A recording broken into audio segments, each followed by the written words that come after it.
the depths of my soul, feeling the loss of control in the spirit, so colorful. If you feel it, then let's go to a place where you belong. Give you strength to carry on. Open your heart, set your mind at ease. Live your life and you'll be free. We're gonna rise, rise, rise. Keep on rising, rise, rise, rise. Rise, rise.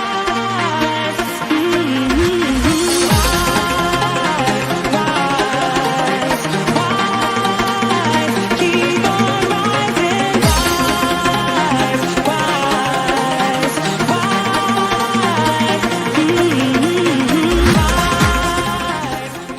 Take me home to the banks of the riverside.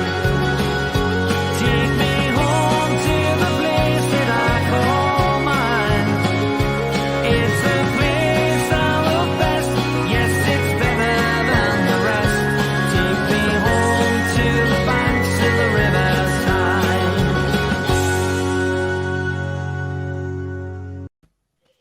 Good evening, everybody. Welcome to the Toon Review. Tonight it is Newcastle United versus Aston Villa.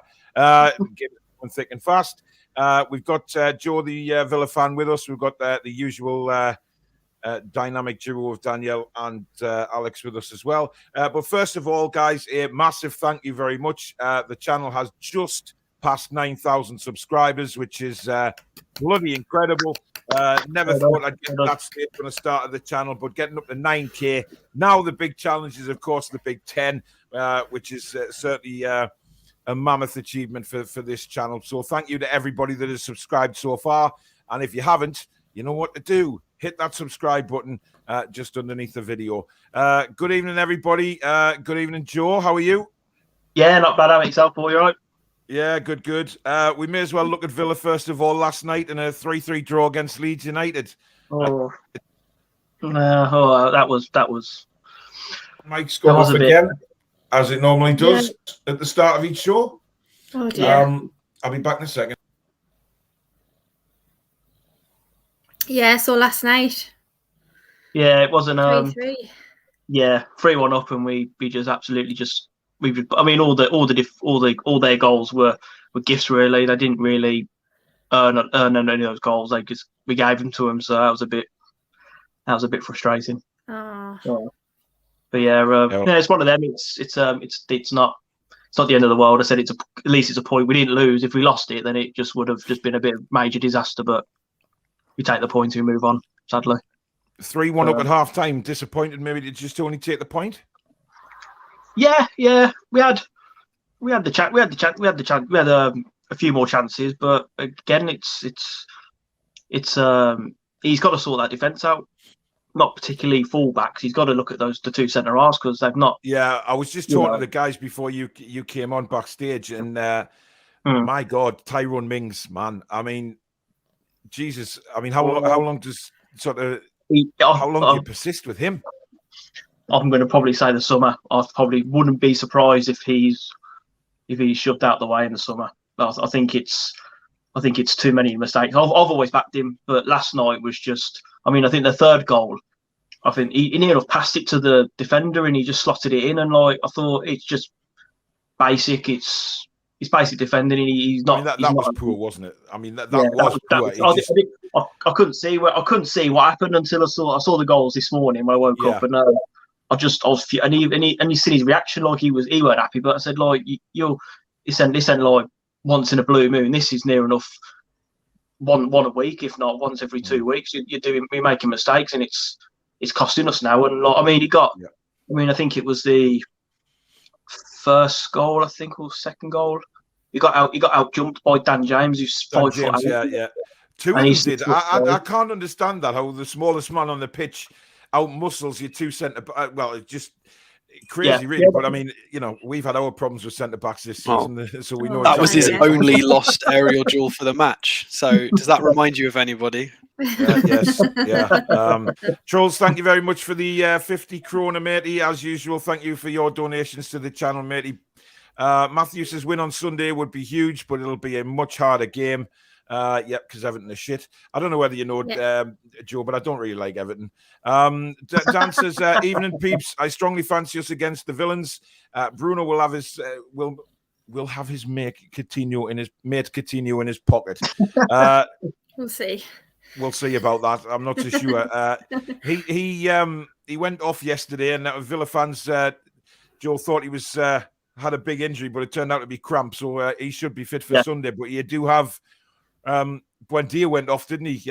Injured, and also a sending off. Yeah, Buendia injured. I don't think he was training today, this afternoon. I don't think so. But he's going to be touch and go. I think Konza, obviously, he's off. He's obviously missed. I think he's got 2 game ban actually, because I think it's his second red card of the season. So he's out of the game against Newcastle, and I think it's a Watford game. So, but. That was probably his worst game. Last night was probably his worst game in a Villa shirt. So that red card's probably done him a favour really, and get him to just regroup, because that was awful last night from him as well, not just Mings, but him himself. It was a very strange decision though to get the second yellow, wasn't it? When he put his arm across the goalkeeper like that. What's he thinking when he's being booked? I think he's just. I don't know. It's one of them. He's a bit. He just gets frustrated. He's like he's not as worse, but I think he's like Granit Xhaka at Arsenal. He's a bit like I think when he gets frustrated, I think he just does something stupid, and I think he's done it a few times. He's done it since he's joined us. He has done I think he got sent. I don't know what he got. I can't remember what he got sent off for this season, but he has got that thing where he does do something really stupid out of frustration. And I said like it. I mean, I don't know what Gerrard's going to do centre back wise Newcastle, because I wouldn't even play Mings. I'd say sorry, mate. Do you not think Callum Chambers is going to step in? Possibly, yeah. I probably would have Callum Chambers in. I probably would. I think when he brought off Ramsey and put Chambers on, I think that kind of hints that it will be Chambers and Mings against Newcastle. But yeah, I don't particularly want Mings in there, because I think it can happen again. I think you got he struggled against a little centre half. I went, how's he going to cope against Chris Wood? So I don't know. I don't know what he's going to. But he could have a great game. He could have an absolute stinker again. So it's one of them. To be fair, most people have coped against Chris Wood so far in his Newcastle career, but that's been a bit bitchy at him. But I hope he comes good. Cole says my dad was talking about me to you. I was too shy to come over and speak to you. Well, next time Cole, just come over. Gary says, I'll be surprised if Bruno starts. Hopefully get longer game time. How doesn't usually change from a previous win unless 4 stars in left back from Target. Of course, Target can't play because he's cup tied or loan cup tied. What am I on about? Yeah. He can't play. You know what I mean? Anthony says 9K. Yeah, thank you very much. Did anyone read what Richard Keys says? No, because I'm not interested in the hairy mammoth. What's he said? Don't know. Not seeing it. Don't pay any attention to him. Yeah, I've got him blocked anyway. I don't care. He's a horrible little man. Jody says, I've got high hopes for Sunday. Should be a good match. Good evening, Andrew. Hope you're well. Cesare says, notice when Conte or Rangnick fail with world-class players, it's the players' fault according to pundits. But when we lose, it was Eddie Howe. When Howe does well, it's because we spent 95 million. It's just typical. Evening, Susan. When I say an evening, I speak to her every day. I was going to say, it's like the first time you spoke to her. No, it's not. Bless you. No. Well, I'm just being pleasant. It's just habit, isn't it? It is. It is. Willock only plays 45. Shelby, same. Alternate these and have Bruno as the main man. Interesting. We'll come on to that and we'll see. Mixers, if Bruno starts on Sunday, who do you drop? Willock probably, but last 2 games he has shown he could be quality still. Dan says, yes, Paul and Co, you hit the 9K. That's bloody fantastic. You have lots of fans. Keep up the great work. Also, Paul, are you from Sacriston too, like myself? Oh, do I reveal that? I think I already have. Yes. I live in Sacriston. So many comments already, says Susan. Yes, thank you. I do realise that, and I'll not get through them all as per usual. But hey ho, Big Mal, the Leeds fan. Evening room. Keep Coutinho quiet. Get Joe Linton in Ming's face, and you can beat Villa. Joe, Steven Gerrard, he's come in and he's really been a breath of fresh air for Villa, hasn't he? And I mean, obviously he can prove. He simply proves that he can attract the big names, bringing Coutinho in. He was always going to go to Villa. I know he was linked with us as well, but he was always going to go to Villa because of the connection with Gerrard, and which is fair enough. And I mean, Gerrard knows exactly what he can do to get the best out of him.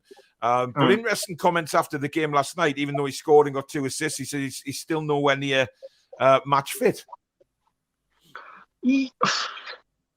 I think I could see his comments. I think I can understand his comments. He's not. I don't think he's played a full 90 yet. I think he's only probably played. I mean, he came on against United, changed it all. I don't think he didn't play the full game against Everton. I don't think he's completed 90 minutes. Yeah, and obviously I think he had COVID before he joined us, and I think I don't know what he was doing at Barcelona. I imagine he was just literally just dossing around the new camp or something. But I think his fitness is where Fraser's was 2 weeks ago. He's just trying to get past that 70-minute mark and get to the 90. Yeah, definitely. Yeah. Just a case of build-up, isn't it? Brian says, hi, everyone. I hope John's all right. He didn't even turn up for his own stream. Because he had 2 booked for the same bloody time, so I don't know what happened with that, but never mind. The choices in the team are widespread now, and you can almost feel the confidence beginning to rise within the players. I hope House sees that Bruno is better than Shelby against Coutinho, in my opinion. Brian says, congratulations to you all for the 9K. Thanks, buddy. It's with all your help. It's not just us. It's all the subscribers as well. Evening, everyone. What a fantastic week. We win. Norwich, Burnley, and Watford and Everton all failed to win. Throwing the Mackhams are losing, and Brewster's first game was a loss as well, as expected. What a week. Danielle, it has been quite a good week when we look at sort of the bottom 3 clubs. Our neighbours down the road getting beat by another racehorse team. The best and then, week ever.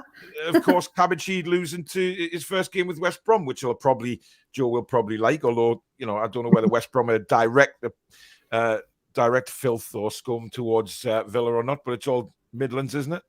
Yeah, it is. Yeah, it's they give us better games than Blues, so I'm happy. Yeah. I know a good few West Brom fans, so I'm kind of I knew Bruce weren't. I struggled with seeing why Bruce would go there, because that is a nasty job. Because You're not a cabbage connoisseur. You're a cabbage detester, are you? Yeah, I remember that game, and I just thought. I just went out. It's just a bad day, but he kind of got him sacked. So it's funny, really, isn't it? Because he ruined Birmingham City in the end. He ruined Aston Villa. He's ruined Sunderland. He's ruined Newcastle United. He's ruined both the Sheffield teams. I mean, it's quite bizarre that he keeps going to people's rivals and saying, I mean, I'll never understand the bloke, but a fantastic week anyway, and. It's been the best week ever. The best. It has. I mean, I can't say you couldn't write it about Steve Bruce, but we've all wrote it on social media for the past year. Like, he's appalling. So good luck with West Brom, and all my sympathies go to their fan base, because what they've got coming to them, they've got no idea. But in terms of Newcastle, what a week, man! Like that result against Everton, the atmosphere at St James's Park was an absolute fortress. The other night, and it has to be that way on Sunday.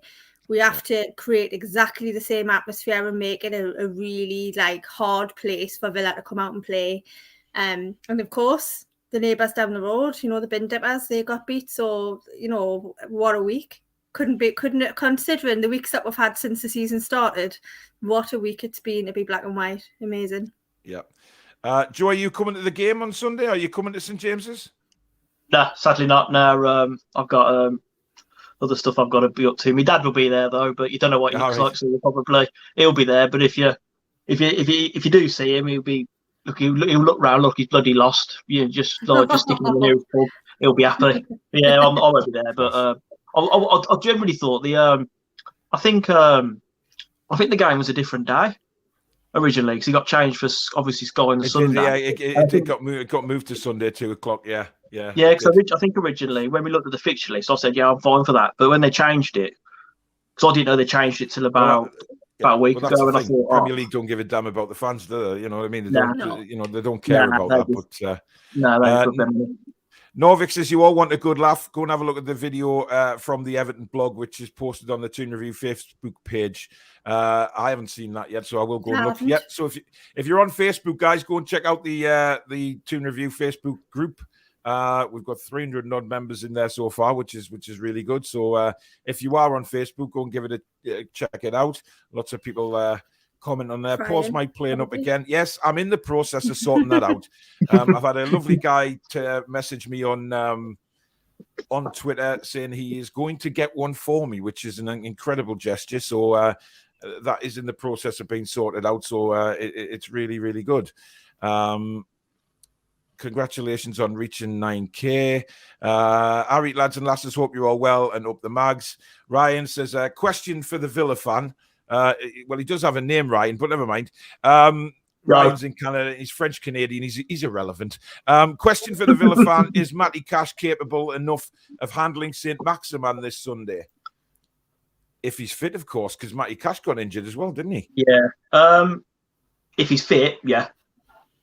He can. That's a very positive yes. Yeah. I think he's. Don't get me wrong. I think it's like Maximin. I mean, he is. I mean, I don't want to upset all of you, but I can't believe a Man United and Man City ain't coming from a Liverpool. I'm really shocked, and I just think, and you can tell he loves the club. You know, he puts his posts on Twitter and everything, and you can tell he loves the club. And when he gets that ball, if I'm a right back, I'm absolutely terrified. But can Cash handle him? Yeah, but it's one of them. Cash hasn't had the best of seasons so far. He hasn't been the best, but I think it'll be interesting. Seems to have gone through a rough patch ever since he declared himself Polish, didn't he? Yeah. I mean, this is something I've heard a lot about. Obviously, living in Poland, I've had to hear from Polish people and that perspective of it. That they did lots of analytics shows on him, and is he going to improve the Poland national team and all of this? And he is a very competent fullback. He's very, very tidy, and I can see why he slotted straight back in and started for them in their first national team game. So he is very tidy, but I think it's a massive statement to say that he at full fitness can handle St. Maximin, because there's not many that have been able to, because hence why he gets tripled up on, especially if you play 4 at the back with Chambers as the right-sided centre back. He's going to have to come in and play 90 very solid minutes trying to cover Cash on that right side. So maybe he can do it. We'll see. He can. Oh, he's definitely capable of it. Whether he does is again, like, you know, I think he is very hard. I think, like you said, I think any right back in the world would struggle with him. I don't think, like, you know, you put him against. The best right back in the league is probably Cancelo at Man City, but I even think he'd struggle against him. So it's a hard, massive ask. As for why nobody picked him up, I think that's purely because pre-takeover in the summer, it wasn't clear whether he could step up in a better team. Obviously, we're still discovering that now. Let's be honest, but let's be honest, right? He has struggled in the. We've gone on about this a lot with, you know, during the season about St. Maximin's final product. You know, he can take on everybody, but it's in that final third that only things happen maybe once or twice out of 10 attempts. But the last few games, that has suddenly started to turn around, where he's now creating chances for everybody else. He's using his head now, and he's passing the ball when he needs to. And, you know, we're seeing a much better St. Maximin. I agree with Alex in a way that I think the fact that you've got that centre back out suspended, and if Chambers has to come in, I'm not greatly sold on Callum Chambers, to be honest. And I think if Matty Cash is trying to do 2 jobs at once, he's going to be worrying about where Chambers is, because sometimes watching Callum Chambers, his positional play hasn't been great when he was at Arsenal. And I just think coming into a game where he's got to help Matty Cash with St. Maximin. That's where I think personally Matty Cash is well capable. I think he's a brilliant right back, and I think he's, you know, Joe Linton will also be on that side if Howe does a similar system to what he did against Everton. Joe will be pushing, so Chambers is going to have a lot to keep an eye on. But had we not gone for Kieran Trippier, Matty Cash was the next one on my personal list to try and hunt down and get. So I think he's a tremendous right back, but I think the problem for Villa will come with Chambers having to come in because of the suspension. But we know what that's like, because, you know, Jamal Lascelles has been all over the place this season, Danielle, and he's suddenly the last couple of games found a bit of form. But they are going to have to, if he plays Shah and Lascelles again, Danielle, the fact of the matter is they've got to be switched on massively more than against Everton, because Coutinho is completely different to what they faced against the Scouse Mackems on Tuesday. Yeah, I think we've seen a great improvement in Lascelles, both at Leeds and Everton. But you're right, they're going to have to start, instead of getting to that point during the game in the second half, perhaps they have to be ready at the kick-off to get on them, because if Lascelles starts flapping around and shrugging his shoulders again, like, we're in trouble. So I think he will start. I think they'll both start. I think Lascelles and Shaw will both start. So hopefully he can come out firing on all cylinders this time. But he was beast mode on Tuesday, so let's hope we get beast mode Lascelles on Sunday. I'd love to see it again. Yeah, definitely. Up the Mag seems to have an infatuation here with yeah, I was Alex. trying to listen to Danielle and I was struggling. There's more here. Alex, you're lovely. Alex, you're I could amazing. see him laughing. I didn't want to look, so I was just like trying to not look. It Alex, wasn't I you, love Danielle. your It beard. was the comments. I mean, it's unbelievable. Alex, you're awesome. Darren says, what a difference it makes when St. Maxi passes the ball much more instead of taking it on himself. He was fantastic on Tuesday night. He was, and I think, this is what we need to see from Maxi now is a lot more consistent football from him. We know he can do it now. He played well against Leeds, certainly second half, and he was brilliant against Everton on Tuesday. Now the question is, was he brilliant because Everton are just really absolute horse muck, or is this Maxi now listening to Eddie Howe, Alex, and starting to do what he's been asked to do? Yeah, definitely. Well, there was a huge plan in place, how the team was supposed to function as a unit and exactly what the game plan was, and he completely bought into that.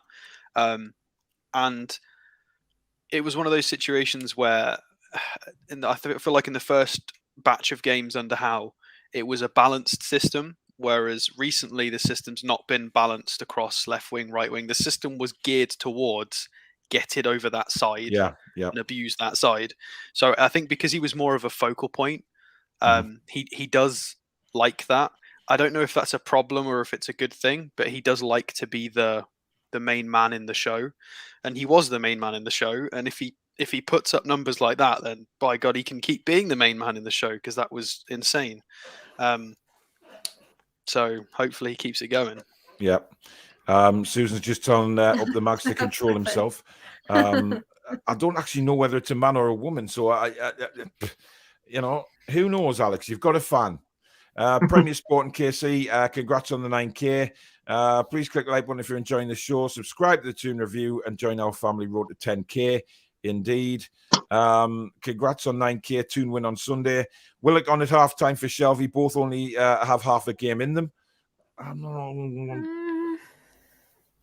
don't know what it is with Willock. Like we said it against Everton, he was average first half, and then second half he came out like a different player.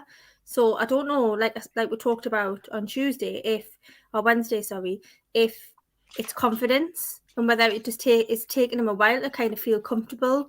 But I think if he plays on Sunday again, like we talked about, Jamal Lascelles, he needs to come out like that straight away. We can't allow him to be poor in the first half. He needs to be full 90 minutes.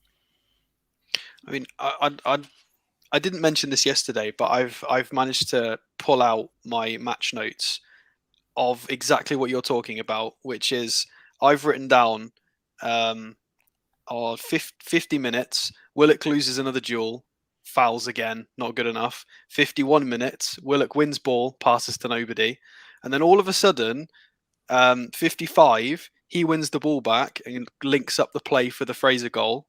And then 61, and then strong play, tricky, improving. He's driving with the ball. It was about 50 to 55. Something just clicked in his head, and he just went for it. I don't know what changed, but I literally went back in my match notes to find exactly the point when that happened in the game, and it was insane.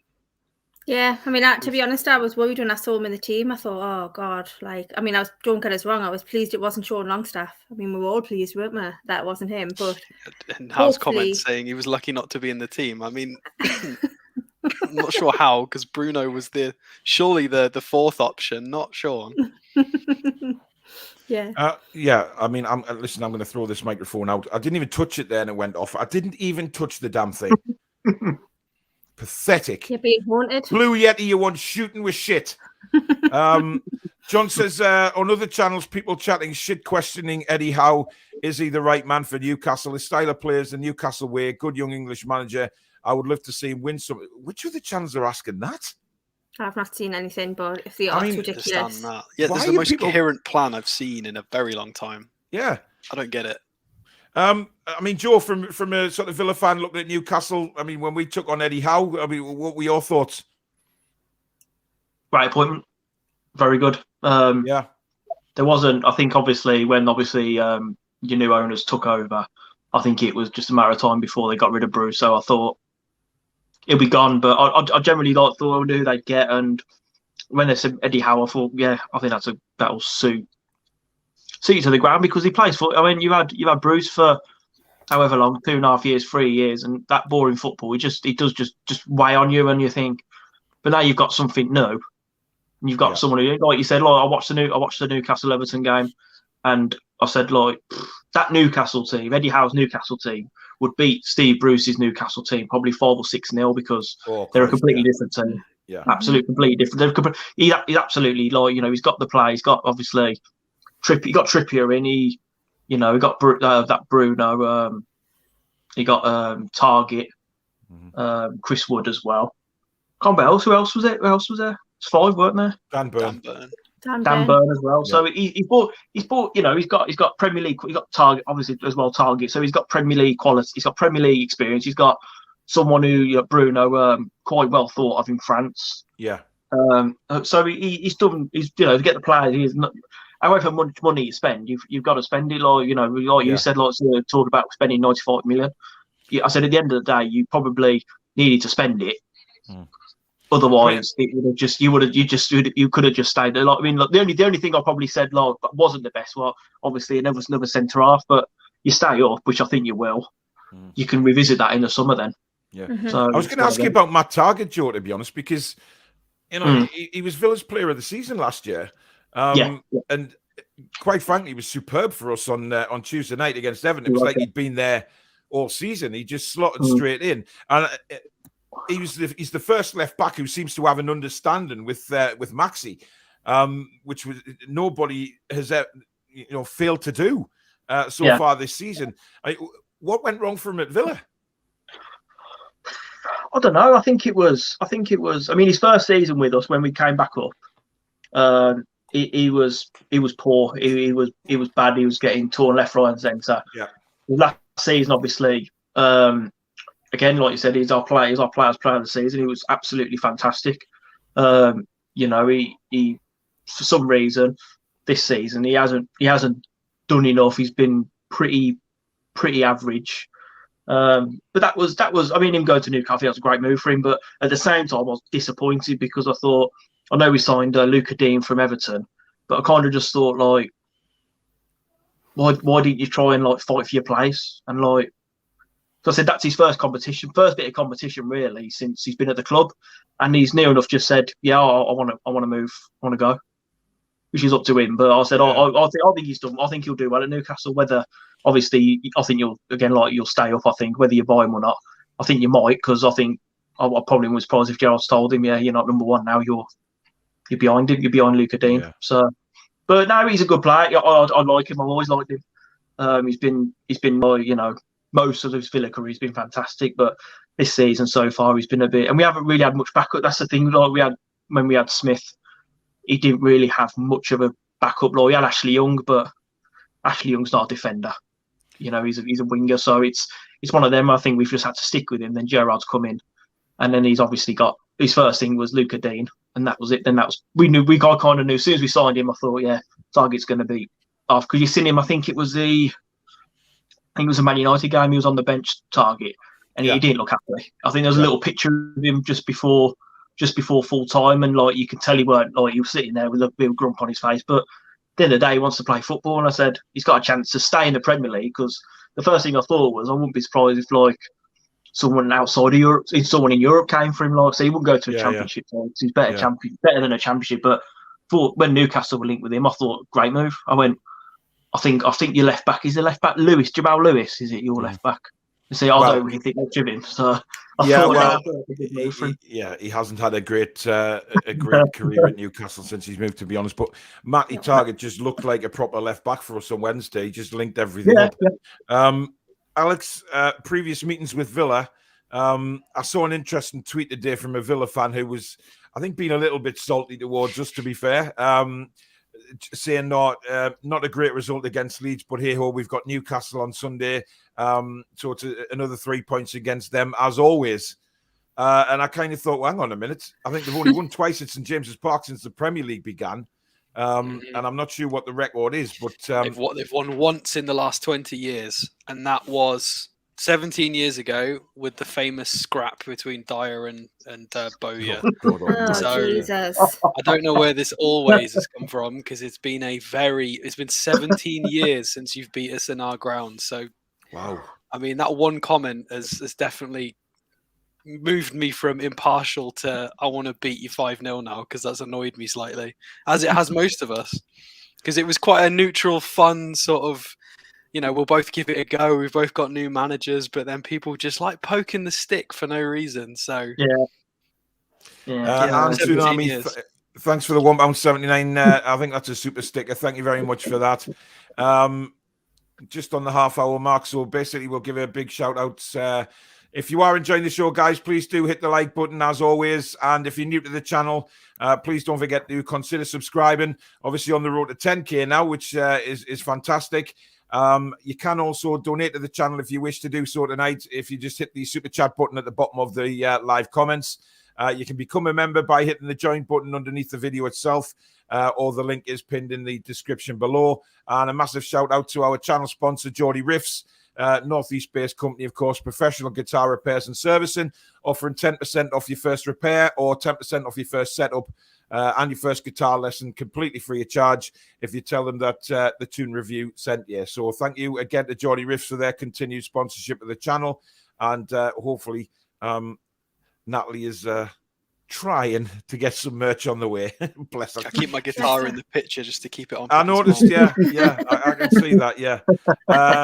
Let's see irrelevant Merson saying if Bruce had bought the players we brought in, Toon fans wouldn't be happy, as if Cashley would spend that much money. Yeah, but the fact is, Steve Bruce wouldn't be able to attract those kind of players, because it'd say he was the manager and say, no, I'd rather rip my own arm off and then eat my own feces than play for Steve Bruce. And the fact is, Steve Bruce is gone, so move on. Well, exactly. I mean, but listen, Merson, I mean, Christ almighty. I mean, that guy, he's one guy that I think if I walk past in the street, I would punch him in the middle of the face. I just would.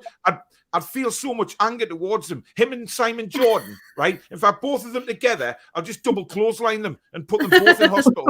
I just hate them both. Simon, you're still invited on the show, by the way. I know you've rejected many times because I don't do podcasts. But, get yourself on. Get yourself answering some questions. Why are Newcastle fans morons, you prick? Anyway. Exactly. Seth says, if people say he's the guy who got Bournemouth relegated, Klopp is the guy who got Mainz relegated. He's now a top man. I'm sick of hearing the relegation shit. I'm sick of hearing it. Move on.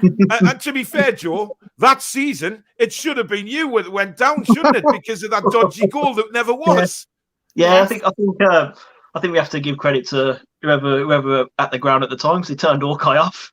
It was unbelievable. But this, I mean, listen, that's not Villa's fault. All I'm saying is, people are now referring back to the fact that Eddie Howe has a relegation on his CV, but he shouldn't have. But this is what people are going back to, saying, "Oh, he's had a relegation with Bournemouth," not taking into account that he took Bournemouth over when they were bottom of the actual football league by about 21 points or something, and he brought them into the Premier League and sustained them in the Premier League for several seasons before they went down.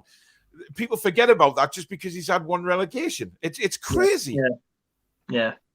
No, it's a bit. It's far. It's when you hear people, oh, he got relegated again, like you said.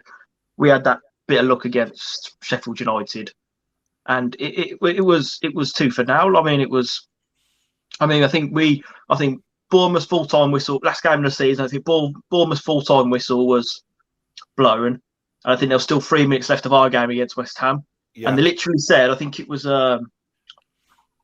it Gary Neville? It might have been Gary Neville, or one of Gary Neville or Carragher, and they said if Villa concede now, they get relegated.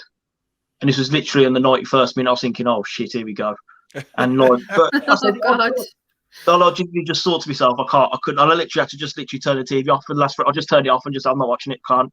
Yeah. But I mean, we've been there with final day of the season with yeah. Well, we've been there with Villa Gutierrez in the past, haven't we? I don't think I quite forgave them for that sub on the Tyne banner, to be quite honest. I think that kicked off a little bit of rivalry over the years. Who's your next saviour and Adek or something like that? Or who's your next Messiah or something? It was just like, oh. You didn't have anything to do with them banners, did you, Joe, by any chance? No, I remember about it, but I was probably sitting, because I think that was at the front of the whole tent. I was literally sitting in the corner, so nothing to do. Do you know what? I was when you went down, when you did go down that season, like I was kind of like gutted for Shearer. Yeah, because he was I was gutted for Shearer because I thought, I said he kept them up. What a miracle! Like, but I said when he went down, and a lot of fans are saying, "Oh, Shearer took you down." Well, he didn't. He was given an impossible task, to be honest. It was crazy. Not enough. Yeah. Bradley Big Toe, thanks for the Swedish 55 krona, mate. With a comment saying, I'm going to be salty, right back to that Villa fans comment. Maxie's going to tear you into you 1-3-2. How are the lads? I do have a bone to pick with your comment about your own player as well, Joe. You said Ashley Young's not a defender. He won Serie A as a left wing back for Conte in Inter. Like literally not very recently. So I feel like that's a bit harsh to say he's not a defender. He won like a Serie A title. Yeah, I know where you're coming from. As a defender. Yeah, I can see where you're coming from. But again, when I see Ashley Young, backup, surely. Yeah, but no, I don't think he's a bad backup. But I still have this thing where like he's not. He came on against Man City at Villa Park this season. I think Target went off injured, and he was all over the place. I think Mahrez was having City. To be fair, I mean, you're forgetting. I mean, Ashley Young is what? He must be about 84 now, is he? I mean, Mahrez against Ashley Young is a bit of a mismatch. I mean, he's all right generally, but he's not bad. He's not. He's not bad. But I mean, I think he played. I think one of our first home games. I think it was a Brentford game at home. Smith played him in midfield, and then. It's a funny he got moved to left back, and then I think with about 5 minutes to go, he got shoved on the wing. And then I think when Gerrard's first game against Brighton, he came on with about 20 minutes to go. He was on the wing, and he looked like I know it's obviously however long ago, 14, 15 years ago since he's like how he was, but it was like he was like when he was in our day when he was. In 2008, 2009, when he was... He's a wing-back, though. I don't know why you got him. It must have been out of sentiment, like Andy Carroll for us, because he's not got a position for how you play, really. No, I think it was just one of them. I think it was just one of them where I think our first season, we went up. Probably when we came back to the Premier League, I think we didn't buy a lot of Premier League experience. I mean, we bought Mings. Obviously, he was in the Championship with us previous. We had Konza, who was at Brentford in the Championship. Douglas Luiz, he was always out on loan from Man City. Wesley from Club Bruges. Trezeguet come from another different league, and we just had no experience. And I think that's why Smith. That was one of the reasons saying we do need Premier League experience. And I think Ashley Young was a no-brainer. He was free. He wanted to come back to England. Obviously had the chance to Watford, but obviously I don't know whether he chose us over Watford. But to be fair. We are talking about Watford. Caitlin and Nick, I presume this is Caitlin. My boss tried to say that Defoe is better than Wood, the daft arsehole. Defoe uses a Zimmer frame to get around the pitch and is the same age as Paul, 62. Cheeky git, nowhere. Danielle, Wood or Defoe? Oh, come on, man. Come on. I mean, it's like Defoe. I understand why they've brought him back, and I've got respect for him. I mean, it's very rare for me to say that about anyone that plays in red and white, but purely for Bradley Lowry and what he did for that child. I mean, you've got to have respect for him, but come on. I mean, what do they think he's going to do? Like, literally, they're tanking it again. They're bottling it again. They're going to spend another year in League One. They're staying down. We're staying up. That's it. Like, there's nothing else to say. And I know about Wood, and he hasn't scored the goals yet, and he's slow. But he had the defenders struggling on Tuesday, so they are struggling to kind of track him and be on him. So I've got plenty of hope that he's going to come good for the rest of the season. As for Defoe, he's not going to do jack at all at Sunderland, and you definitely, they're all bottling it. So that's that. Yep. Luke P.I. with the fantastic Scandinavian hair. I always assumed you were a huge Paul Merson fan, Paul. I've never heard you say a bad word against the chap. Obviously been very sarcastic there. Aston Villa, there was a problem in the dressing room. Expensive, lack of balance. Newcastle balance very good. Well, I don't think there's a lack of balance at Aston Villa now. No, I don't Simon think so. Jordan, Agbon Lahara joining Bruce. Oh, God almighty. Oh, God. They both would freaking stay there. Speaking of Gabby Bonlahor, he sent an interesting tweet this evening saying that he's going to be at the match on Sunday and he hopes that he's going to be treated with the respect that he deserves. I mean, is he having a laugh? Are you fucking kidding me? Well, that's what I said. Is that what he said? Didn't he say he wanted to exactly what he attend said. one of our homes? I'll tell you what, I'll meet him off the train and show him the respect he deserves. I'll put him back under the fucking train. The fat, flabby, bald-headed bastard. I'm telling you right now, what he said about Newcastle, he does not deserve to be He's a 10 miles from the place. Mm-hmm. What did he? Just a quick. What did he actually say? What's he said about Newcastle? There's been so many things he said. It's easy to tell you what he hasn't said, to be fair. Mate, yeah. honest, seriously, he would rather go to Brentford than come to Newcastle. He said that Newcastle, he's had a total disrespect for Newcastle and the Northeast in general. Up, yeah, he said. He said if when he was a player, if you'd have offered him 40, 50k to go to Newcastle or 10k less to go to Brentford, he'd have gone to Brentford. That's what he said. He's just a dickhead. I mean, listen, Joe, I don't know about you, right? But when he's on Talk Sport and they introduce him as Aston Villa legend, Gabby Agbonlahor, right? Am I being too harsh on him here and saying he wasn't a legend at Aston Villa? In fact, he's nowhere near a top goal scorer at the club, is he? He's not a legend. I don't see him as a legend at all. He scored, however, never mind.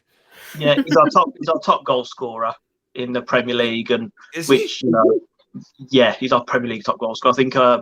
I think he's got, I don't know, it's not 100. It's probably about 80 something, but I don't see him as, he's not a legend in my view. He's just a, I've seen. He made his comments. I've seen comments on his Instagram and Villa fans having digs at him. And I mean, the one comment I saw, it really stood out, and I thought, I really don't like you now. To be fair, though, I think one of the Villa fans commented on the status and said on his tweet, and said, "We don't even like you, so God knows what the Newcastle fans think." So I think he's going to get an all right. Honestly, respect. Does he even know? Like. I can't even. I hope I see him on Sunday, Paul. He's got 76 carear goals, and that includes 2 seasons in the Championship with Villa. I don't want to see him. I really don't want to see him because I would want to hurt the man. Honestly, how dare he say that? Does he deserve respect when he slagged off the Northeast, slagged off Newcastle fans? What respect do we give that fat, plump little shithead, right? No way. I'm sorry, but he just doesn't deserve any respect. One good thing for Villa at the minute, Joe, is Jacob Ramsey. Obviously, that second goal he scored last night was absolutely, for a young kid like that to keep his composure and then finish the way he did. He's got a big future. Yeah, he's helped. It's weird. He's helped us. He's helped a lot of Villa fans forget about Grealish. He's massively helped.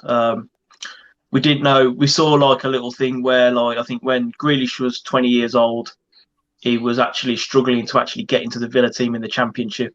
Yeah. And Ramsey now turned 20.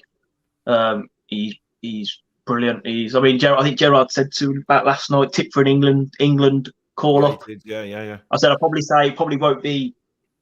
Cause I think we got internationals in March, I think, but I said you never know. I said I think he's playing better than, he's playing better than Grealish at the moment. He's playing better than Maddison. he's playing better than quite a few of the England players. So you never know. But yeah, he's been absolutely fantastic. Southgate was at our game. He wasn't at yours. Sorry, he was sat next to Mandy at the start, wasn't he? Who was? Gareth Southgate was at St James's Park. Yeah, he was. Yeah, he was. But was he not at Villa Park last night? I'm sure he was. Well, possibly. I just know he was at St. James's. He was definitely at St James's. He's been there a couple of times now, considering we never saw him under the previous regime. Strange that. Yeah. Carl says, young pocketed Maxi last time we played. Short memories. Let's hope it's not the case on Sunday. He did actually kept them very quiet last time.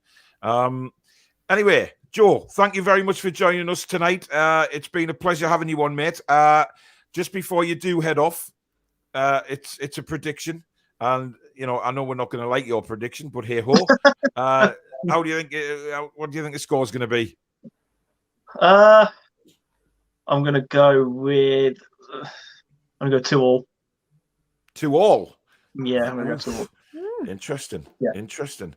I think that would be a better result for you than it would for us. I think we've got to try and get the 3 points everywhere we go now. So we'll just see what happens. Yeah. But listen, Joe, thanks very much for coming on, buddy. I really appreciate that, and we'll speak to you soon and get you back on. Yep, no problem, guys. Thanks for having me. Thanks for it. Take care. Thanks, bro. Take care. See you later. Good night. Sound absolutely lovely, nice guy. Joe. Yeah, really, really good Villa fan, and it's some interesting insight there into the Villa team and things like that. And saying 2-2, it'll be very, very interesting. I think a 2-2 draw would probably suit Villa, like I say, better than us, Danielle, because we kind of need to win the game. We do, but I thought it was interesting that he didn't predict a win for Villa. Yeah. So that was really interesting. But yeah, I'm not worried about it. Honestly, I don't. I think there's a new vibe at our club at the minute. So I'm really not worried about Villa. I wasn't worried about Everton, and I'm not worried about Villa. Do you feel the same, Alex? I'm more concerned about Villa, but I think we've got the tools to stop them. So I am concerned about that left side that they've got with Digne to Coutinho. It is quite terrifying, but we have Trippier and Fraser down that side. And then if Bruno starts, he can do right side cover, because Joe Linton typically does left side cover. So, I mean, Bruno, Trippier, Fraser covering the most dangerous players they have. I mean, I couldn't ask for better players to be covering them. So it gives us a much better chance. I think Bruno has to play. He has to play, because as much as I really enjoyed Shelvey's improvements, I don't think he's got the quality or the energy to keep Coutinho and Digne quiet on that side as cover. I think Bruno's going to be just needed. Yeah. But yeah, it's 2 to 3 weeks ago, I'd have probably gone for a Villa win, but now we've settled a bit more. There's more of a plan. We've got players in. I think this is winnable. Especially because it's at home. I feel like a few days ago I was thinking a draw might have been. My original prediction was a 2-2, and every hour that goes by, I'm feeling more of a win, because I feel like we've got the tools for it. So and at home with the way the crowd was, I think loving that, Alex. I'm loving that, loving it. Yeah. Luke says treating Agbon Lahore with the respect he deserves would involve the River Tyne and a gangplank. I agree. Lisa's evening all. Hopefully we can make it 3 wins on the bounce against Villa. 3 wins on the bounce, Danielle. Never been heard of for so long. Flipping heck. I feel like, in the Pepsi Max in Blackpool, when you get right to the very top, that's what I feel like I'm on at the moment. Like, amazing. I really thought we were going to really, really struggle, but then I was kind of underestimating the transfer window. I didn't think we were going to go as big as we went and get Bruno. Honestly, didn't. I thought we were going to have something like 50 million or something. I was really trying not to get carried away with it. But what a fantastic... If we can beat Villa, I mean, that gives us a brilliant chance. We've got West Ham. Is it West Ham on next Saturday? Yeah, I think so. I mean, that's going to be a hard game as well. But, get the points where we can get them. And I'm really confident. I think we'll do them. So, Alex, where is this game going to be won on Sunday? That is a very, very good question. I think it's going to be in midfield. So it's It's another one of those midfield battles where it went slightly differently to how I thought against Everton. We gave them a little bit more of the ball and went for the counter pressure, make them panic, and it worked so well. I'm not sure if that's going to be the same against Villa, but as Joe mentioned, they've got what's his name again? Jacob? Is it Jacob Ramsey? Is that his name? Yeah. The young lad playing very, very well. Statistically, they don't look great. He doesn't look great. But again, it's the eye test. You've got to take stats with a pinch of salt, and you've got to give it the eye test as well as look at the stats. So, Douglas Luiz again is quite a solid defensive midfielder. They just have a fairly solid midfield three, because Coutinho is not being used as a 10 or as a playmaker. He is on that left side, but he does float. So I think it is going to be midfield. I think that's why I want Joe to start, because if we can control that midfield, whether it's through counter press or just possession, I think we give ourselves a lot more of a chance. And I think our lads are gaining more and more confidence in front of goal every week that goes by. And I feel like we're going to stop seeing these silly 0-0s, 1-0s, 1-1s. I feel like we look like we can score goals now. So again, I feel like it's in midfield. Yeah. And it's defensively, it's just keeping that side quiet that's got Coutinho and Digne on it. Because balls are going to be popping like crosses through balls. So the centre-backs have got to be switched on. This is why I want Bruno to start, because he can clean up if people lose focus. I don't want to put too much pressure on the lad. He's probably capable of a mistake, but he's much more likely to sense that danger if Lascelles is out of position or they don't spot the pass. Yeah. So, well, Eddie Howe is watching the show again, guys, and has said we will win on Sunday. The players have been working so hard today in training. The players are raring to go. Big Mal says, I'll give you 3 points against Villa if we can have 3 points against Everton. Listen, take them, mate. Please take them. Mal, seriously, if you don't beat Everton, you want to worry, because they are terrible. Absolutely terrible. Carl says, Eddie Howe will be telling the boys to put it on Tyrone Mings. He's fucking woeful, doing more pirouettes than a ballerina. Totally agree. I mean, did you guys see Tyrone Mings last night? Did you? No, I didn't see it. I saw the highlights. Terrible of his mistakes. Yeah. I mean, he's a funny one though. He's the same as Lascelles in that his statistics look fine, but when you watch the highlights, he was everywhere. He looked terrible. So again, stats. You've got to take him with a pinch of salt, because he was crap. I mean, he was just all over the place. Richard says Brentford are getting dragged into it as well. We're only 5 points behind them and have 2 games in hand. Yeah, I think we all said Brentford might play them soon as well, don't we? Mm-hmm. Yeah, we go down there very soon. But listen, I mean, they played Man City last night. It was a very simple, straightforward 2-0 win for Man City. They didn't really need to get out of second gear or even first gear last night. So, but listen, Brentford, when Ericsson comes in, I think he might give them a boost. He'll certainly provide some chances for the forwards, but we'll just have to wait and see if that one signing can spur them on to survival. We know that many times in the past, promoted teams who've had a really good start of the season and everybody's really shocked, they always somehow get dragged back into it when that hype of being in the Premier League suddenly dies away. It reminds me of Blackpool, this Brentford team. Yes. Yeah. Mm-hmm. I remember them because they were doing really well, weren't they? And then they just went on a Charlie bad Adam losing and streak. everything, and it just fell apart. Yep, without a doubt. Jesus. I don't know what's happening to my words. It's getting late. The big right hand says, shit, I'm late. How's all? We are good. I don't know what's going on with the mods behind it. They're fighting amongst themselves. I don't know what's going on. Big Mal says, let's hope we can discuss 2 good results on Monday. Indeed. I just want to beat Gerrard and slap that smug smirk off his face thinking Villa are better than us. Well, he's going to think that, isn't he? Because he's the manager. He's not going to go, oh, Newcastle are better than my team. He's not Steve Bruce. Let's be honest. That's what Steve Bruce did for the whole time he was manager. But no, let's just do what we did on Everton and just let's just do them on the pitch and let's not worry about anything else. Yeah, definitely. Carl says, right, mate, I'm off. Congrats in the 9K. We'll have to do another collab soon. Yeah, Carl, of course, from Newcastle Fans TV. I haven't spoken to you for a while, mate, so I hope you're doing well. I hope everything's good with the new arrival and everything's good with the family, mate. We'll speak soon. Martin says, Paul, I think Agbonlahor has a downer on us since the Joey Barton incident.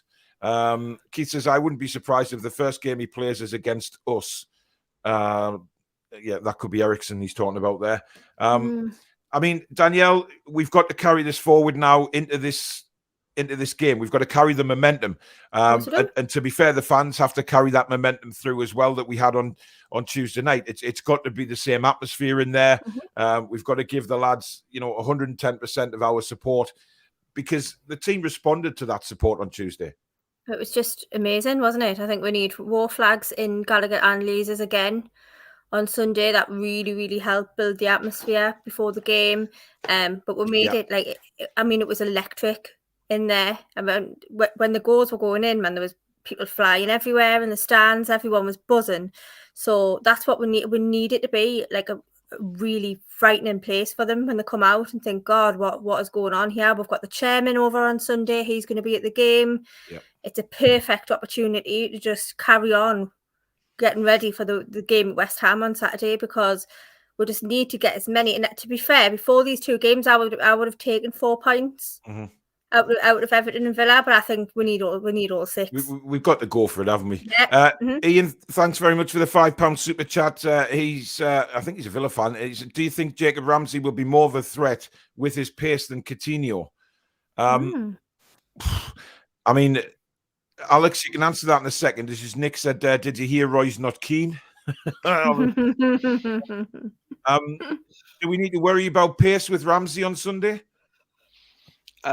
Possibly. I think the plan is to do to them kind of similar to what we did against Everton. I mean, they've just played Leeds, and they're statistically in their midfield. Ramsey's who was it? Ramsey that didn't win any. I think it was. Sorry, losing my stats. It is, yeah. So Ramsey won 0 of 0 aerial duels, as did Douglas Luiz was also 0 of 0, and John McGinn won 2 aerial duels. So the game against Leeds that they've just played was all on the ground. It seems midfield wise anyway, and that is not how we're going to play. It's going to be balls up, fighting, aggressive, pressure, pressing, full throttle, crowd behind. It is going to be mental. And then I don't think they're going to like this because they've just come off the back of trying to play a pretty game of football against Leeds. That's not how we're going to play. So I'm not too bothered about that pace because I think he's going to get clattered quite a lot in that first half. And if we've got Bruno sitting as that shield, he is a threat. He's a good player, but I'm not as worried because I think we've got the right tools to deal with that. I think we're going to shake them a little bit with aggression and high balls with Trippier, and they're not going to enjoy jumping against our lads at all. Mick Robson, thank you very much for becoming a new member of the channel, matey. Welcome to the Toon Review family. Martin says, Stato, when was the last time we won 3 Premier League games in a row? Gosh, we're going back now. Oh, I saw it earlier and I didn't write it down. When was it? I don't think it was under Bruce, was it? It was. No, you just have a think, matey, and I'll crack on with some comments. Danielle makes a great point about the flags, mind. It's looking sensational in the ground these days, and even the opposition players can be seen looking in awe when the teams walk out. The war flags are amazing, and Danny is right. We need to make it a scary place to come. Chipper says, can we have a fan dress up as a piss take Agbonlahor like the T-Rex for Pickford? I'm not sure how we'd dress up. Massive plum. A massive plum or just a massive lump of shit. Can you get a fancy dress poo? Go to the magic shop. I'll go before the game and see if I can get one. Dear God. If you see a massive turd walking towards you, you know it's me. Oh, God. Darren says, would love to see Bruno start. Do you think he's going to start, Danielle? Yeah, I think he has to. I think Alex had it on the money yesterday when he was saying about Shelby and bringing Bruno in. I think we'll have to. I think you'll go for a midfield of Bruno, Big Joe, and Willock. You think he'd leave Shelvey out? Mhm. I'm not so sure about that. I think. I mean, I think only going off what he said about Shelvey in the past. I don't think Shelvey's done anything to be dropped. But Alex made that point last night on the review that's show. what got me thinking. Yeah, he's done nothing wrong. I think Target not being able to play gives him the excuse to make that change. In my head, anyway. Maybe that's just me doing mental gymnastics to make my story fit. I'm not sure, but I love that. the fact that he's got to mental gymnastics. Well, the fact that I think I do that every he's bloody got day. to because it shifts the back four, and it might give him that freedom to change without controversy because he's not got Target. If Target was there, then it would be all eyes would be on that change, and it would be weird. But because of the Target thing, I think he's got a bit more room to maneuver the players and the lineup without upsetting people. Mm-hmm. It's going to be interesting to see who plays at left back. I think it'll be Dan Burn. I think you'll bring Dan Burn in left back because he's played there before for Brighton and done a very good job there. Plus, he'd be an aerial threat for set pieces and corners. Well, a corner is a set piece, but you know what I mean. He's got that bloody toe sorted out. It's his toe. Listen, he did not look like he had a toe problem when he was warming up the other day, right? When he was jumping 9,000 foot and heading them floodlights. No chance. Keith says Bruno in for Target, Lascelles, Shah and Trippier. Bruno just in front. Nout is getting through. That's confidence, Keith. I love that kind of talk. I love it. Sonia says, well done, guys. 9K. It's hard to believe. It's an amazing show. 2-1 Newcastle. Sorry, it's not hard to believe. It's an amazing show. 2-1 Newcastle. Bruno and Joe Lint to score. Billy Trace's end of last season, I reckon, when we went 3 in a row. Maybe when Willock was on his goal scoring run, perhaps. Listen, I don't think it was. I think it was further back than that, Well, we beat Fulham last game of the season, didn't we? And did we not beat Leicester towards... Was that not near the end of the season as well? Trying to find it. We'll still leave it with you, Alex. Brian says there was even a question from one reporter about the prospect of the top 10 should Newcastle beat Aston Villa on Sunday. But how simply quipped, it's funny how quickly the questions switch. Indeed, I'm looking forward to his press conference tomorrow, actually, to see what he says and see if he gets questioned about that. So, Brian says, great crack, everyone. Thanks, matey. 2018, I think, under Rafa was the last time we won 3 in a row. I cannot. That's what happens when you get a cabbage as your manager. That's what happens. I think that's right. I think that's what I read earlier when I was doing research. That I think it was 2018. It wasn't the Willock goal scoring run. I don't think. Yeah, it was a lot further back than that. Neil says, I got a blow up sumo suit if you want that for Agbon your whore. Billy says, when the shit fits the fan. Tangy says, dress up as a Martian to look like Agbon Lahore. Paul says St. James's was a fortress under Keegan. They were awesome days. Do you know what it is, though? And Paul's point there is kind of reminds me of the Keegan days where, when you went to St. James's Park, you were expecting to win.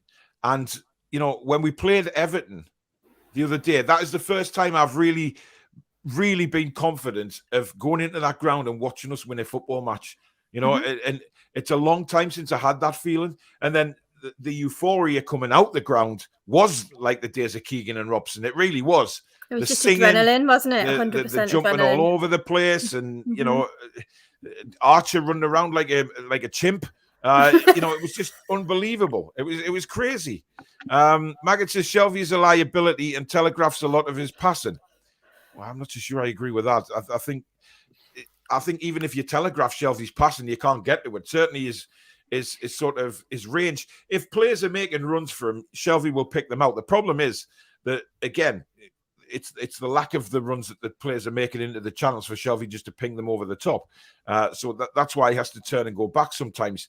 Rather than, there's a difference between the way Shelvey does it and, say, for example, Sean Longstaff does it. Sean Longstaff gets the ball and is immediately facing his back to the Sean opposition Longstaff goal. Does it? I didn't know he could. Yeah. He doesn't pass. I've not even looked at his He passing statistics after we did last month because it made me really sad because they were incredible. He was bottom 1 percentile for his passing statistics. I don't want to go and have another look at them. They were abysmal. Crass says, I think 4 of the next 6 games after Villa are in London. I think they are. West Ham certainly, Brentford definitely. I forget who the other 2 are. Have we still got to go? I think I found it. I think it was November 28, 2018. Yeah. We beat Watford 1-0, Bournemouth 2-1, and then Burnley 2-1. I think this is that period. And then that season we played CSK in Moscow in our winter friendly. I forgot that was even a thing. Yeah, February the 16th, 2019, we went 1-1 against CSK in Moscow. I don't remember that match. That's completely abandoned my memory. Bloody hell. My midfielders, says Joey, are Bruno, John Joe, and Joe Linton. J7, John Joe, and Bruno. Yeah, seemingly going for that. It looks like most of the viewers want Willock taken out, to be honest. Target was impressive. I mean, Shelby's not a bad player. I'm not saying he's bad. I'm just saying that we need. No, but it's interesting, isn't it, to see different opinions to what the fans have as to who should come out in that midfield. I think most of the people are going to say Willock because he's been awful this season. Now, he was better. Granted, he was absolutely superb, I thought, in the second half, which was incredible. I've just got to... Hang on a second. Alex, what's your mum called? Is your mum called Jeanette? She is, yeah. She's in the chat. Oh, hello. I'll have to keep an eye out. She said she'd pop in and say hello. All right. Hello, Alex's mum. Welcome to the channel. You should be very proud of your son, by the way. You should. He's amazing. Yeah. Gary says, good evening, Paul, Alex, Danielle. And did you see Bruno and Sam are great friends in the last second of the evening game? And Bruno swapped shirts with a Brazilian rival on Tuesday. Gone. Mick says, I live in Birmingham and work with Villa fans, and they can't stand him. He's just a nobody who could have been somebody but wasn't good enough. Amen to that. Yes. Sonia says, Danielle, Shelby for me, not Willock. Yeah. Joe Linton, Bruno and Shelby. Davy Durkham says, I think it's set up to confuse what team he's going to play. He won't give anything away tomorrow, will he, Danielle, in the press conference? He's not going to sort of say, yes, I'm going to play Bruno, because he'll keep it till the last minute, because he's not going to give Stevie G any sort of ideas as what team he wants to play. No, he might chuck a few like random things in, like, oh, but this person's doubtful, and then we'll all stop you having breakdowns and stuff before the team list comes out. But no, of course he's not. Why would he? We need these 3 points. Yeah. So, but then again, I don't care. I don't care what team they put out. It's all about us and what we can do and what our fans can do in terms of being the 12th man. So I'm not bothered. They can put out who they want. Whatever we do, we're a much better side than we were before the transfer window. So I'm not concerned. Yeah. Well, Craig thinks he'll start the same 3 in midfield. Risky that mind. Listen, I think when you've bought a player for the amount of money they spent on Bruno, they're not going to keep him on the bench very long. I'd start Bruno, no doubt about it, on Sunday. And listen, if he hasn't got 90 minutes in him yet, then fine. But he's match fit. There's no reason why he hasn't got. Sorry, for who though? I'll come to that when I release my first 11 very shortly. We got beat off Man City in between, Paul. Okay. Mark says 9K, you guys deserve it. Well done. Best channel on YouTube. Oh, thanks, Mark. Thank you very much. It's nice for you to see. And for Bruno, that I have read, Eddie Howe is taking it easy for Bruno, so he gets the experience every time. So we'll have Bruno more time playing, knowing Eddie Howe is being careful with him. Listen, we haven't got time to be careful with him in a way. We need our best players on that pitch. Simple as. We have to have them on the pitch. Bruno behind Shelby pushing forward, win-win, I think. Shane, where are these imaginary legs that people seem to think Shelby has? I don't understand. In what way? I mean, Baz says the same. He wants to see Shelby in a 10. How many years has it been since he's had legs? I mean, I love the quarterback he's had legs thing. Since he was born, I think.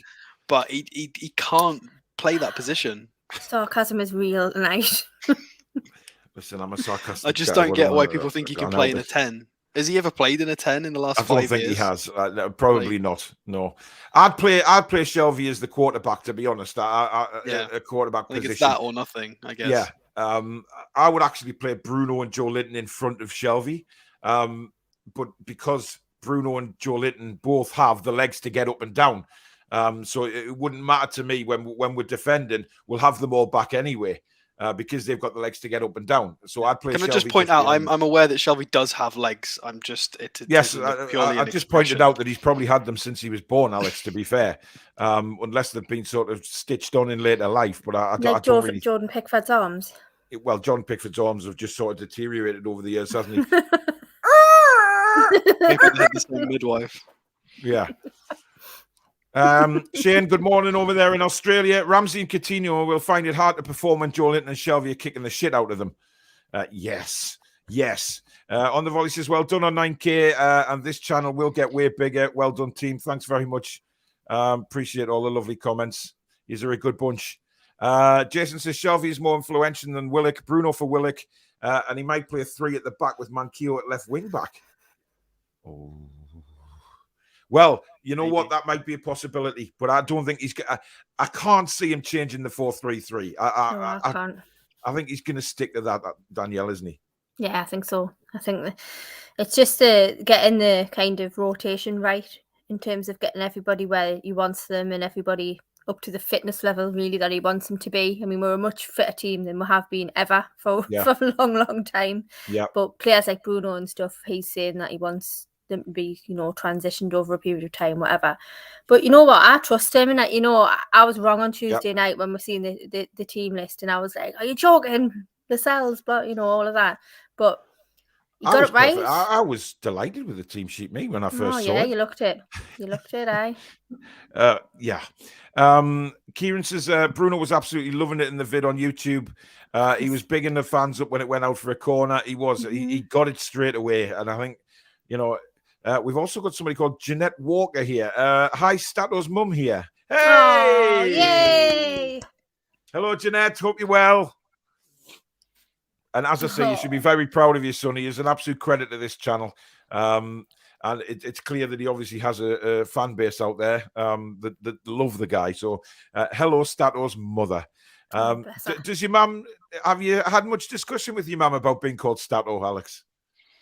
We've had some chats, yeah. I mean, she obviously being from the Isle of Man, it's I picked Newcastle off my own back as a 5-year-old. So my family don't have any connection to the Toon at all. It was just I was a kid and pointed at Shearer on a screen, and that's my story. It's literally it.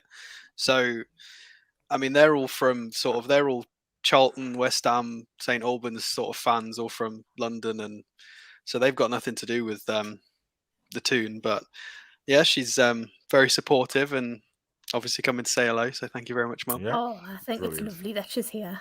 So do I. I'll send you a huge, big virtual bunch of flowers, Jeanette. Welcome to the channel. Let's send a petition to Howe for the starting of Bruno. Tom says, would you play the same team that beat Everton? And who will replace Matty Targett? All will be revealed very shortly when we do our team lineups. Billy says, the Man City defeat spoiled the last 4 games, 3 out of 4 victories. Dress up as Bruno not getting started is just going to make him more hungry to play. You could see it when he came on. I don't think Eddie Howe's going to say, right, sit in your ass and just, it'll make you more hungry. I think he's hungry to start, which we want to see that. Next 4 games is Villa, West Ham, Brighton and Brentford. Look, Brighton's at home. That'll be a good game. Yeah. Now we're playing better football now, so that'll be an interesting game because Brighton play tidy football as well. That'll be good. Be a good test. Well, listen, if you look at those games, I mean, I'm confident we can get West Ham away is going to be tricky, but listen, we've proved we can beat them down there with Steve Bruce teams. So there's no reason we can't go there and win with an Eddie Howe team. You've got to take inflatable cats instead of dinosaurs this time. Oh, Alex, you went there. I mean, it was already on Twitter. It was somebody else's joke, not my joke. I'm judging you, Alex. I mean, to wind Zoomer up specifically, because he's indefensible, isn't it? It is indefensible, yes. Well, there you go. You see, that's better. Yeah. Okay. I can't believe you went there. I have cats and I love them, so it's purely listen, to didn't you try and get your Zuma. shovel out now, right? The point of that. Wendy says, hi all. With the bottom three having difficult games this weekend, be great to have another win and jump above the Scouts and Mackems, Paul. Nothing would be giving me greater pleasure, Wendy, than to send a tweet out on Monday morning saying, mind the step, Everton. Willa could be dropped. One game doesn't make a good season, and Bruno should start. Everybody's waving to Alex's mum. Craig says, don't get me wrong, I want Bruno to start, but I think he'll stick with the same three because they did well, and he won't want too much disruption. I don't know. He'll do what he's going to do, won't he? Well, I hope so, Danielle. Yeah, he'll do what he does. And Bruno will I'm make a gonna do superb Sinclair and I'm start. going to back him. Okay. Bruno will make a superb start, upgrade the midfield to 220%. Wow, unstoppable, says Keith. Bruno just has to start and show Coutinho who is best. Alex, you don't have to give your mum 3 rings. She knows you're safe. It's great to be able to have a debate about who should play. Of course it is. Yeah, of course it is. And it's nice to actually have a sensible conversation about who should play and not have people who don't want to play, for example. And then people going absolutely mental because you actually have an opinion. I mean, my God, to have an opinion in this day and age. Ooh, holy shit, man. Jesus. Yeah. Controversial. Andrew says since he was born, PMSL. Shells has lost 1.5 yards. I know that, but that's why I'm saying he should play as the. He just digs a hole and stays in it. Shells can't play in forward positions. He is deep lying playmaker. That's where I think he should play on Sunday. He's funny when it gets to 70. Do you remember Gladiators, the old TV show, and they try and stop you getting past? Yeah, when it gets to 70 minutes, Shelby does that. He sits in front of the back four and he just shuffles from side to side, marshalling. It's hilarious. It's very odd, but it's effective somehow. But listen, I don't care. I don't care if he wants to put big sort of rubber sponges down his arse just to make his arse bigger to stop players getting past him. Sponges this week, is it? Well, listen, I'd rather have sponges than do what bloody Longstaff did and put bloody, acting like a bloody snowplow behind him. Oh God, I've got to pull this big thing behind us. Unbelievable, man. Darren likes the crack on the show. Thanks, Darren. Toon Dave says those few minutes Bruno had against the Scouts, Mackem showed he must start. He was something else with his few minutes on the pitch. Craig says if Bruno starts, Coutinho will have about as much room as a killer whale at SeaWorld. He won't let him move. Oh, we went there. We went there as well. The Toon Review does not, and I repeat, does not like orcas being in captivity. No. I keep a lot of fish myself, and I know they're in a glass box, but they're just babies at the minute, so they don't know no different. Andrew, thanks for the £5 super chat. War Flags appreciation post, indeed, absolutely fantastic job they're doing since they've been back in the stadium, and it is great to see them back every game. Matt says Bruno looked great on Tuesday in his cameo, but I can understand why Eddie Howe would not want to change a winning midfield, who seem to be gaining momentum. Shelby is our very own Iniesta and Pirlo. Jesus. Put Joe Linton and Bruno just ahead of him, and they'll be the most terrifying midfield trio in Europe. Amen to that. Well, you guys are very quiet, but I quite like that comment. Say something. I'm not feeling it. I'm not. No, same. Joe's got Bambi legs in the box. I hope it improves. And Bruno's not a goal scorer. And so you're putting two people in the forward midfield that don't do that. They're about ball winning and passing. And who's going to do those Willock runs if it's Joe and Bruno up there? Like Bruno. In that short spell that Bruno was on the pitch the other day, he was sprinting his ass forward, getting towards the corner flag. He was all over the place. So for me, there's no reason he can't do it if he starts the game. Yeah, he might be able to. Yeah, no, you're definitely right. I didn't think about it like that. Of course I'm right. I'm never wrong. We can change his style. Yeah, but the style he's got, and when we bought him, it wasn't for that role. So maybe we could turn him into some hybrid monster of a defensive attacking just beast, but that's not what he's currently, used to. So it'd be weird if he was asked to like bomb forward. Yeah, maybe he's just, or he may have said to Eddie, "Let me bomb forward, Big E. I can get the goals." Big E. I thought you said Miggy then. No, the Big E. I mean, I don't know if he calls him Big E or Gaffer or whatever it is. I could just imagine going, "Hey, Big E, you play me up front. I go for goals. I run all over the place. Hey. I don't even know what kind of accent Bruno has, but I just I love it. I'm putting it out there.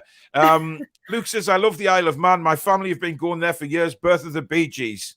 Is indeed Mark Cavendish and Kieran Tierney as well. He's not Scottish. He's from the Isle of Man. He's not from Scotland. Stay alive! Jesus Christ, my throat. Vincenzo says, would be hard to change the team unless it's forced changes, but I think most thought Bruno would get at least 20 minutes to start with. Yeah, I thought he'd get 20 minutes and not one, but hey ho, that's what Big E went for. Big E. It's not catching on that mind. The notorious Big E. Maximum points in the next 4 games, says Joey. That's confidence. Andrew says, I said we'd survive by 10 points. I still think that. I agree, actually.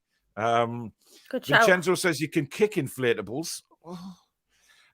Billy says Alex isn't pussyfooty. Oh God, Alex not pussyfooting about there. Whoops, sorry people. Davey says Statman, I know the Moddy Do MCC, been over there a few times for parties. What the hell is that? No idea. I mean, I was a child when I left, so I'm not going to understand any references like that, I'm afraid. Sorry. Yeah. Andy said, well said, Alex, and Cats Lives Matters t-shirts. Yes, Cats Lives do matter. Wow. Novik says, did anybody see the video of the guy dressed as the T-Rex getting home? Yes. Just walking along the street. Yeah, just randomly walking along the road. Just unbelievable. I mean, if that was me and I had the sound effects on as well, I'd have been like... If I drove past that, I'd have had Spotify straight on the phone and Jurassic Park right up.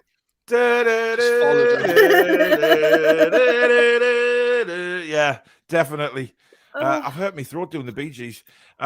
Keith says, £5 again from Andrew Grange. Thank you very much. Is there anything in the stadium being moved? As in what? She was being moved, but he's not in the stadium. She was being moved next to Bobby, isn't he? That's very good news. Oh no. Ash says, I think Murphy. What did he say? I think Murphy is a sub at 70 minutes is just fire. I mean, that's interesting. Saying fire in your first name. Fire needs to redirect the ball off the post that he hits every time he comes on as a sub.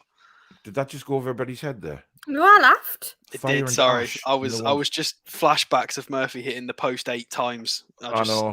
Is that how many times he's hit the post? No, it's not. That's not an official stat from the stat man. That's just how many times it feels. I can't believe the stat man has given me false stats.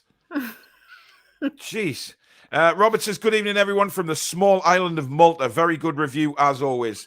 Thank you very much, Robert. And Michael Marsden, thank you for another £50, matey. You absolute gem. I have sent you a text tonight, Michael, to celebrate the 9K because I wanted you to be part of that because obviously, you've been a massive donator to this channel and kept us floating away there with your generosity. So you are a big part of this channel, as are a few others who've sent in really good super chats and stuff like that.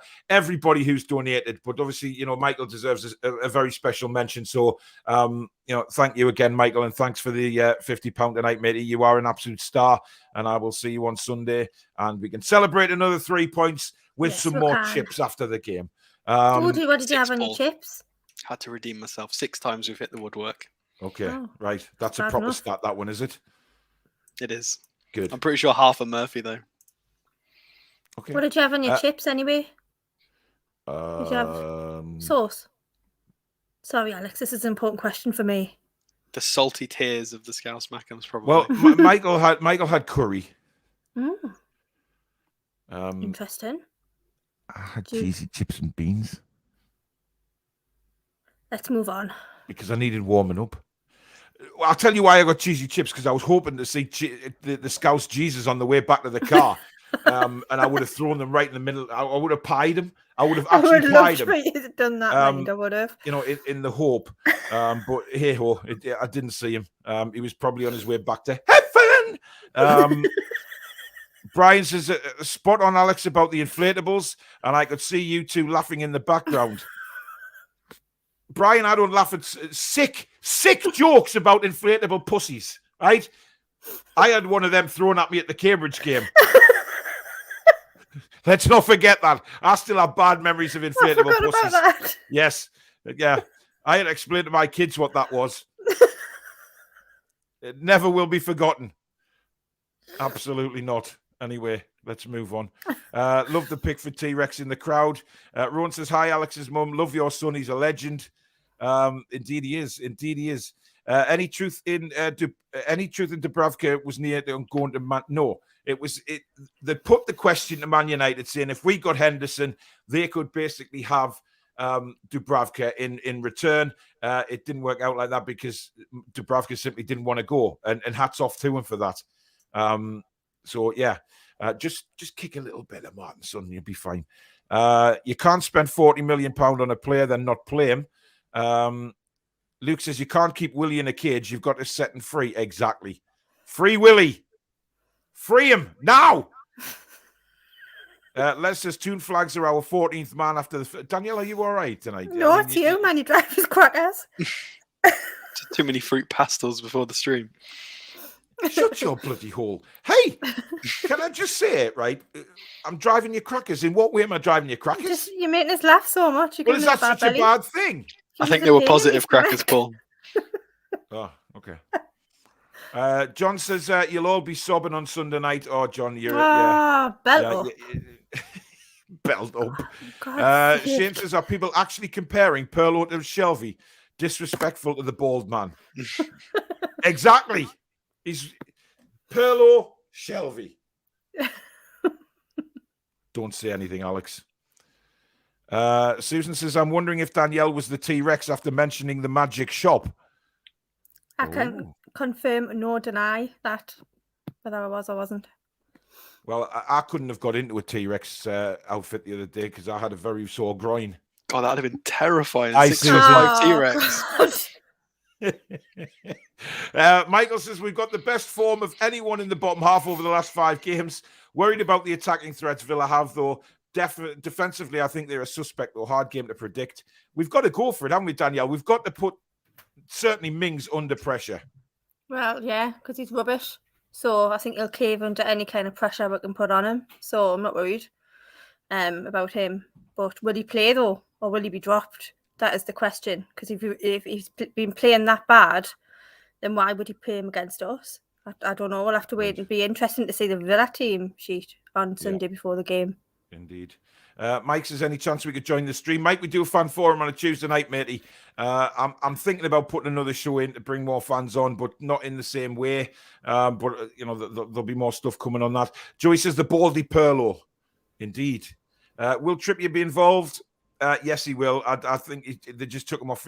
I think he had a cramp more than anything. But again, we'll find out with Eddie's press conference tomorrow.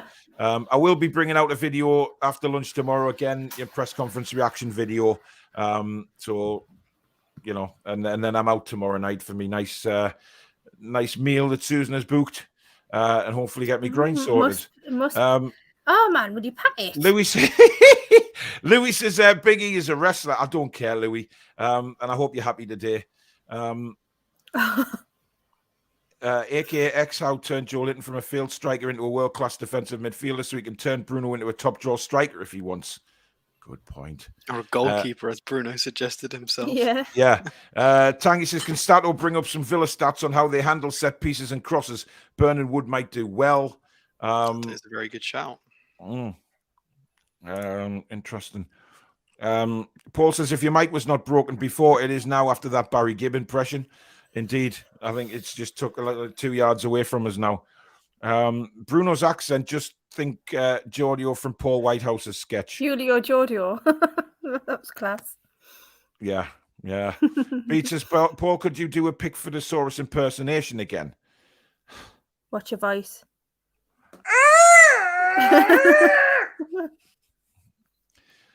Anyway. Right. It is that time of the evening where we predict our lineup, or we go with what lineup we want. So, let's just go for it and see what people think. Alex, we'll start with you. Give us your first 11. I'm going to go with Dubravka, Manquillo at left back. I don't think he's going to change the centre backs. I think he'll go with Lascelles Shah again, and obviously Trippier at right back. And then I think it's going to be an identical 11. So there's no point in saying all of it. It will be exactly the same. And I'll run through it. But Bruno for Shelvey. I know a lot of people have said Bruno in for other players tonight in the comments, but and I agree that that is an option, but it's specifically because of the system how he's using, with Shelvey sitting deep, Joe Linton moving up to support ASM and Wood, and then Willock is the box to box. Yep. There is literally a system with 3 different types of midfielders playing it's a system, so you can't put Bruno in. It's going to be a round peg in a square hole, or vice versa. So if he does swap it for Willock or Joe, he's gonna have to change the plan a lot and the system a lot. And I don't think he wants to do that, because the lads it clicked against Everton. It clicked a lot. Everybody knew what they were doing.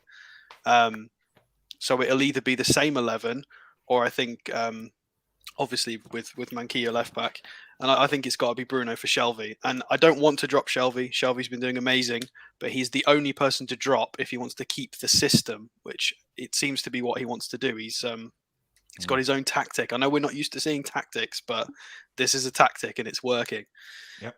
So it's going to be Bruno, Joe, and Joe Willock in midfield as a 3, with ASM left wing, Fraser right wing, with big Chris Wood up top. And it will be similar again. Cool. Same sort of game plan. Andy says, Hell's bells, Alex is squirming a bit mentioning inflatable pussies with his mother in the chat. He brought it up. Herniasaurus. Wow. Is Coutinho injured for Sunday? Probably not. If it was just cramp, he'll be playing. Definitely. Graham says, Alex is thinking my mama's here every time Paul speaks. It's so funny. I mean, more so when somebody comments it, but not when Paul speaks. When Paul speaks, it brings me back to the football. So yeah, or the Bee Gees. It depends what mood he's in. Or dinosaurs or anything. Dinosaurs. Yeah. Great to see War Flags having fantastic displays at both ends of the stadium. Indeed. Or Chris Baldwin, you can get. I hope we've knocked him out actually, because he's an absolute tool. Anyway, Owen says, you think Steve Bruce will make an appearance to fill in the centre back role if Shah gets injured? Absolutely not. Forever Ron says, I have the channel with notice on and it never tells me. Well, take that up with YouTube, matey, because I don't know why that happens. It happens to a few people, but I do apologise. I'm going to touch wood now, because he mentioned Shah getting injured, and he's been fine recently. So don't say that, please, because Shah is a bit made of glass. And by the way, Chris Baldwin, I will be reporting you, because I'm not having racist remarks on this channel. Thank you very much, you scumbag. So I will be investigating that. Gary says, I would give or swap Willock for Bruno, knowing too much running. For that West player who kicked the cat, his brother has got a ban. Okay. Yeah, his brother's been suspended from his football club as well as a result of videoing it. Wow. Right, Danielle, give us your team.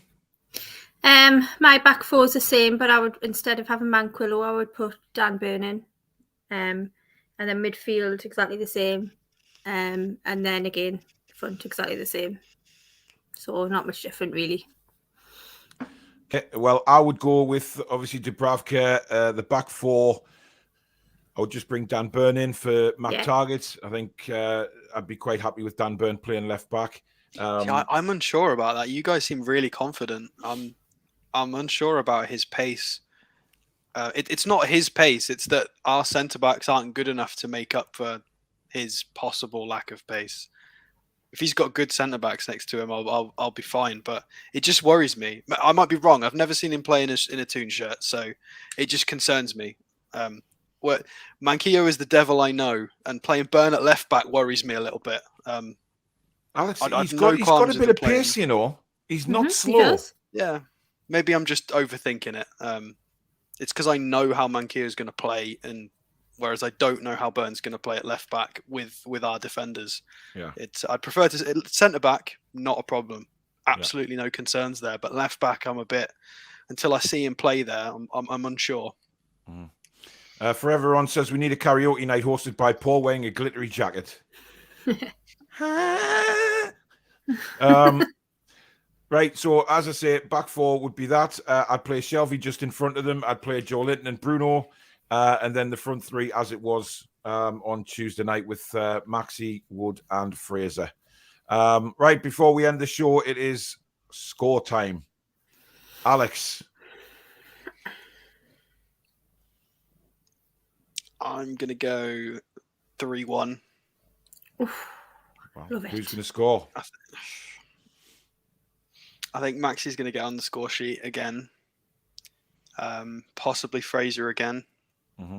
I mean, I called him to score against Everton, so I was happy I got that right, but I didn't get the score right. So Fraser, Maxi, and I think Wood might nick one because he put himself in the right places. Well, I mean, he was offside, so he was in the wrong places, but you know what I mean. He was there-ish. So I think those three, and I think we'll concede one just because, I mean, it's us. So even if we defend right, it pings in off our defenders' faces anyway. So, 3-1, and I think not sure whose their score is going to be. Possibly like an Ollie Watkins goal or something, just a little bit of pace catching us out, maybe. Yeah, for them. So 3-1 to us. I think we'll get another 3 points. Listen, if it's 3-1 to us, I'll be very, very happy. You know, it's a difficult match like that to come away with a 3-1 win would be very, as long very as Danny Ings doesn't do a bloody bicycle kick again, because that was ridiculous. Yeah. Well, he hasn't really favoured Danny Ings, has he? He's had him on the bench for a lot of the time. But hey ho. Stu says Toon Cat should scratch Kurt Zuma's eyes out, the dumb, cruel twat. Okay. You have your say. Paul and Alex just followed Danielle's lead. She is the number one predictor. Hang on a minute. I got it wrong on Tuesday. Yes, sorry, Danielle. I'll ask you the question, Danielle. Who got the score right on Tuesday? You did. That's right. I never said that I was number one. I know you didn't. But I got Leeds right, and they both predicted losses. So I'll take that point. I'm very rarely wrong because I'm always right. Never forget that. Anyway, Susan says, take care, everyone. Thanks for everyone's continued support of getting us to 9K. Indeed. Forever On says, last time I hit it with a 3-1. I'm thinking a 2-1 win this time. Dominating performance by the Toon. Danielle, score. 2-0. Scorers. Fraser and Big Joe's finally going to get one. Wow. I think that, if Big Joe scores, the roof will come off. It really will come off. I'd love to see it, I really would, because he was so disappointed. You mean Brazilian Joe, not second win Joe? Yeah, Brazilian Joe. Yeah, of course you meant Joe. Big Joe. J7. J7. I mean, Willock's not small. Is he 6 foot? 5'11", 6 foot? He's not. He's got a frame on him. All right, Alex, steady on. Your mum's watching. I mean, I just wish he'd win more ground jewels because he's not tiny. I know. Well, I'm going 2-1 Newcastle. I think it'll be 1-1 at half time. We will score in the second half and win the game. Goal scorers, I am going for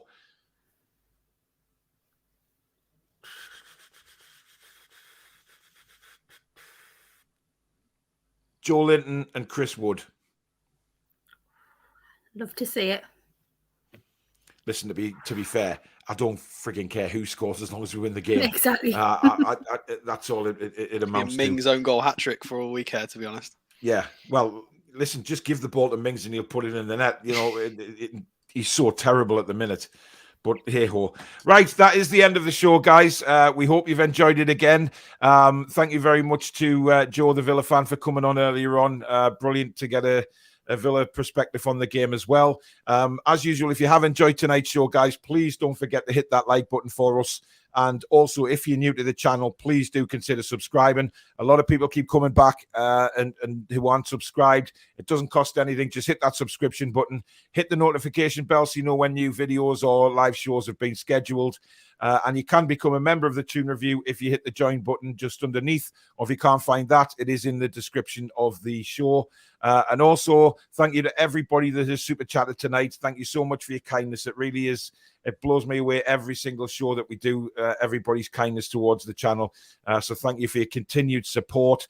And also, of course, a massive shout out to the channel sponsors, Geordie Riffs, Graham and Natalie, brilliant business in the Northeast, guitar repairs and servicing, currently offering 10% off your repair, 10% off your first service, or your first guitar lesson, completely free of charge if you just mention the Toon Review, and I'm sure they will sort you out with a very good deal. So thank you to Geordie Riffs for the continued support. You can check their website out, link below in the description, or you can catch them on Facebook and Twitter.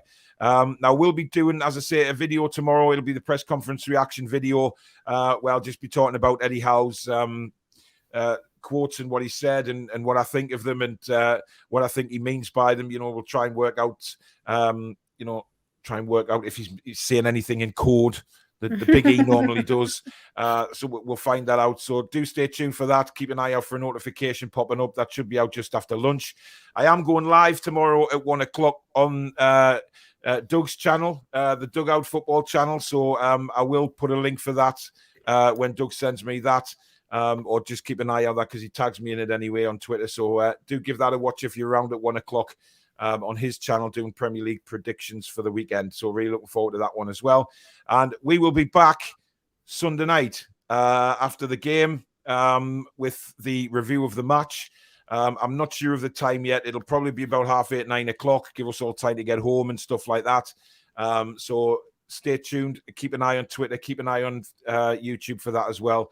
Should be around 8:30, 9 o'clock. That'll be live as well. So we'll catch you then. But in the meantime, guys, thank you to everybody who's tuned in tonight. Have a fantastic weekend, whatever you're up to. Enjoy the match if you're going, and we'll see you soon. Take care, guys.